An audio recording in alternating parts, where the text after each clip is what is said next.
Thank you, Madam Speaker. I thank the gentleman for yielding, and I appreciate the privilege to come here to the floor and stand up for the rights of the innocent unborn in this country.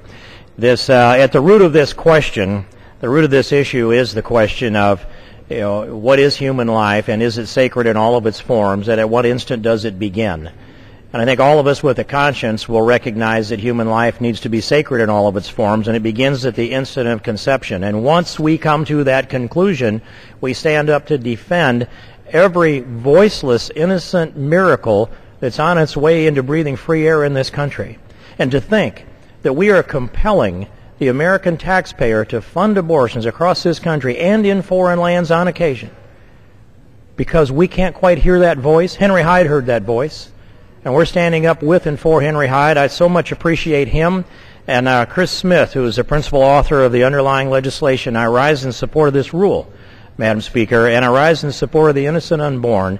The conscience of America must be heard in this debate today on this rule and on the underlying bill. The voice of the voiceless need to be heard. That those people who were not heard in this life, we will hear from in the next, as Henry Hyde so eloquently said. But an America that is a pro-life America, with over 60% that oppose federal funding, taxpayer-funded abortions, this is a consistent position. It reflects the will of the American people. We must draw this line, not just with Planned Parenthood, but every abortion provider in the country. If they can't make it in the market on their own, we have no business subsidizing them without regard to the impact on our overall economy.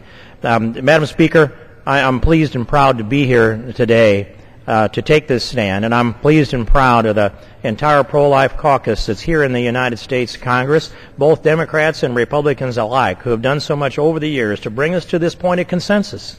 And this is a consensus that will be reflected on this vote on the rule and on the vote in the underlying bill, a consensus of the American people with their resounding support for this rule and the underlying bill. Thank you, Madam Speaker, and I yield back the balance of my time.